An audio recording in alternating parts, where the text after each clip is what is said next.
We got Mr. Nightmare, man. Mr. Nightmare got down three creepy disappearances you haven't heard of.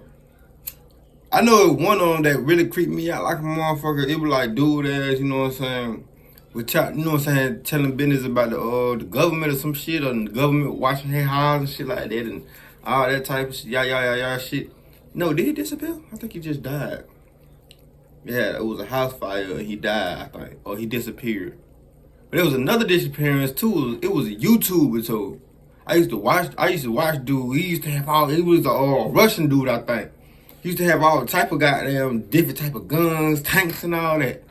But I ain't seen the bro since. But you got Mr. Nightmare, man.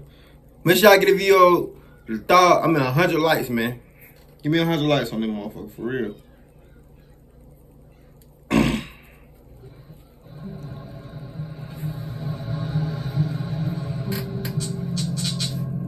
September 24th, 1971 was the last day at the time 16-year-old Kathy Marie Malton was seen. Kathy planned to attend a dance during that night in her hometown of Portland, Maine. She asked her father to drop her off on Cumberland Avenue that evening. Kathy wanted to purchase a pair of during that night in her hometown of Portland, Maine. She asked her father to drop her off on Cumberland Avenue that evening. Kathy wanted to purchase a pair of pantyhose and some toothpaste before preparing for the dance. She stopped by a music store on Forest Avenue later in the day to visit a friend. She told her friend she would see her at the dance that evening, and then said she was going to walk home, which was about 1.5 miles away.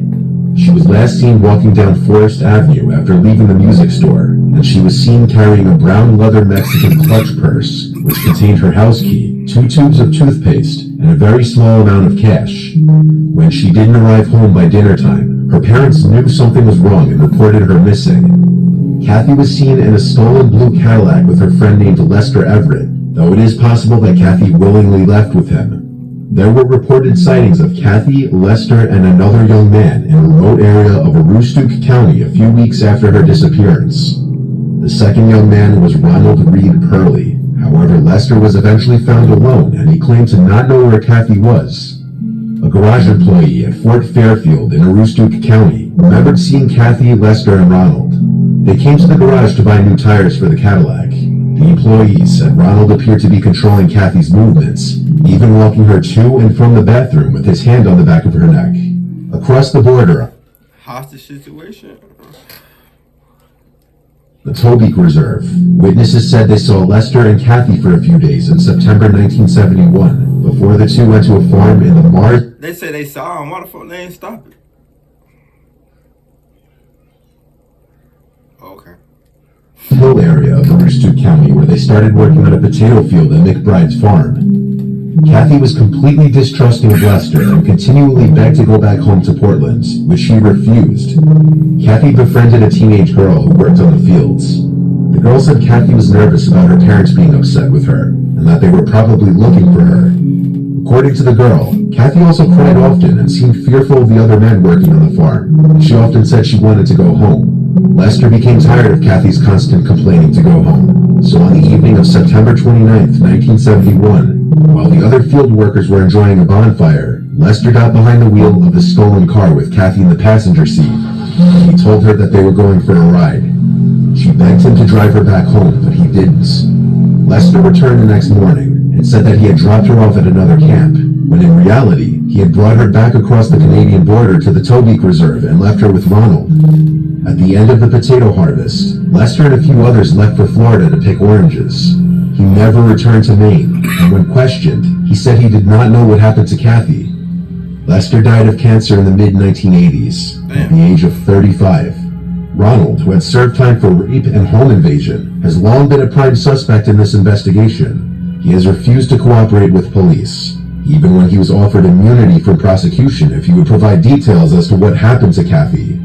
Investigators have considered the possibility that Kathy was killed by Lester, and that he left her body in the woods of Aroostook County. But this theory is unlikely, since some of Ronald's relatives would later verify the fact that Lester had dropped her off at their home, and they would claim that one of their relatives had harmed her. It's unknown if this is what happened. His family has refused to cooperate with police about Kathy as well. Investigators believe she died on the Tobique Reserve sometime before Thanksgiving of 1971, but they never had enough evidence to file charges against anybody, or even get warrants to search Ronald's family home. In 1983, a hunter said he came across a skeleton in the woods near Smyrna, Maine, surrounded by female clothing. Some investigators believe the remains were Kathy's. The hunter was unable to retrace his footsteps and led police back to the site, however, and the bones were never seen again. Kathy was a junior at Deering High School at the time of her disappearance, and her peers said she seemed like a happy girl with no reason to run away from home. Her father died in 2017, but her mother is still alive and continues to hope for a resolution in her case. Mary Virginia Carpenter was a 21-year-old girl from Texarkana, Texas, who went missing in Denton in the summer of 1948. She was last seen by a taxi driver around 9:30 p.m. on Tuesday, June 1st, 1948. She left her home in Texarkana and took a train to Denton, 6 hours away. At the station, she took a taxi to the Texas Women's University, where she was planning to complete a summer term. She transferred from the University of Arkansas after she decided she wanted to enter a different career field. Mary first enrolled in the Texas Women's University during the 1945 to 1946 school year, and then took a break from school to help her mother who had fallen ill and to save money. Mary once again enrolled in the school for the 1948 summer term, where she planned to begin training as a laboratory technician in the autumn, but she disappeared just before the summer term began. The cab driver who had seen her... Man, look here. Y'all females, man, make sure y'all, man, hey. All females, man, make sure y'all have a tase on y'all or something. Edgar Ray Zachary later stated he stopped in front of Brackenridge Hall, a building on campus, at 9 p.m., and Mary gave him a ticket for her trunk and paid him $1 so he would pick it up for her from the train station the next day. Edgar stated that after she got out of the taxi, Mary approached two young men standing near a yellow convertible that he believed to be a Pontiac. Edgar stated that one of the men were tall and the other one was chunky. Mary approached the men as if she knew them and began to speak to them, and Edgar, assuming they were just her friends, drove away. She never checked into her dorm in Brackenridge Hall, and was never seen or heard from again after this moment. Some of Mary's former boyfriends stated she became infatuated easily, and speculated that she ran away with a lover, but her family did not believe that she would leave without telling them, as Mary was very close. Yeah, no, y'all should investigate his ass. He might got something to do with it. Shit. With her family, and it would just be completely out of character. She had previously been engaged, but broke off the relationship just weeks prior to the wedding. Police zeroed in on her boyfriend Kenny Branham. Now, me personally, The cab driver Edgar. Kenny passed the polygraph tests and insisted that Mary would have no reason to run away. She didn't have a lover coaxing her to run off, no jealous exes, no wishes to leave her life behind. Kenny was also the first to report Mary missing to her mother, making his involvement unlikely. On top of that, Mary was looking forward to starting her semester at college. This led investigators to conclude that she had been taken. Police shifted their attention to Edgar and learned he had a record for petty crimes and a reputation for being abusive. He was charged with attempted rape in 1957, but the charge was dropped after the victim asked authorities not to prosecute. Edgar's wife stated he had been home with her from 10 p.m. onwards on the day Mary disappeared, but 10 years after her disappearance, his wife told police she lied to them, and her husband had not actually arrived home until 2 or 3 a.m. that night. Edgar died in 1984. God. He was never charged in connection with Mary's case. I could say karma. That's their karma. In the last people, in the last stories too, that's their karma coming back on their But ass. he remains a suspect, although he did pass 2 polygraph tests in her case. In the winter and spring of 1946, 5 people were murdered in Lover's Lanes in Mary's hometown of Texarkana. Lover's Lane is a secluded area where people kiss or engage in sexual activity in their vehicles. This meant all 5 victims were young, around Mary's age. The crimes are believed to have all been committed by the same person. The murderer was never caught. It became known as the Texarkana Phantom Killer. The Phantom Killer. Mary was Ho ho ho ho! Hey! Hey! Oh shit! I didn't even catch on. I went. Damn, he said Texas too. I watched this movie. It reminded me of the Zodiac. I think it's called Sundown. It's something Sundown. It's something like that. But it's a good ass movie. Y'all should go watch it. It's two versions of it though. But yeah, that shit good as fuck though. Around Mary's age.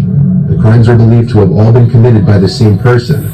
The murderer was never caught. and became known as the Texarkana Phantom Killer.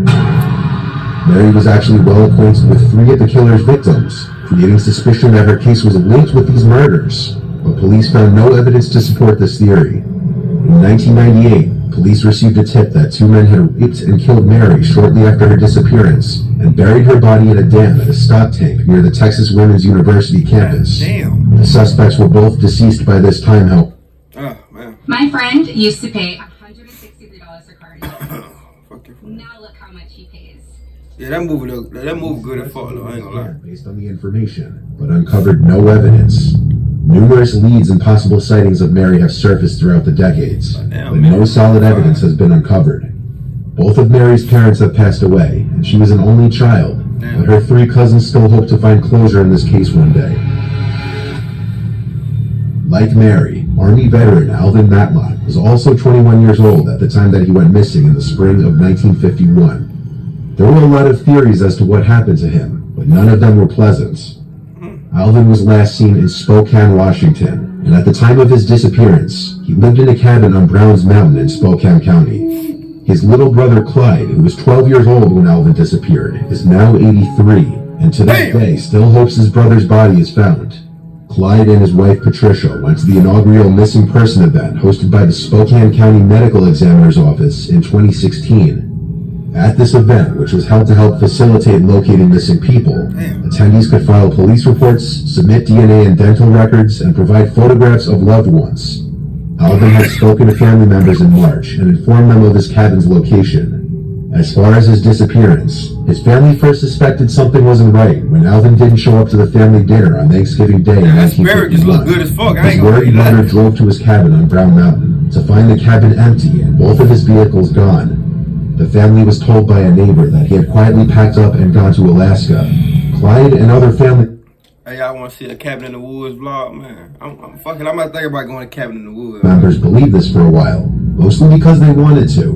But as the years passed and there was no contact from Alvin, it became clear he was not in Alaska. The story going around was that Alvin was having an affair with a married woman and had gotten into a fight with the woman's husband when he found out about what was going on. Some people believe that the woman shot Alvin during the scuffle, with reports from alleged neighbors saying they heard his cries for help, and that the couple just likely let him die. There was no body ever found. Police investigated these claims, but with no body, they couldn't make any arrests. There are no records of Alvin.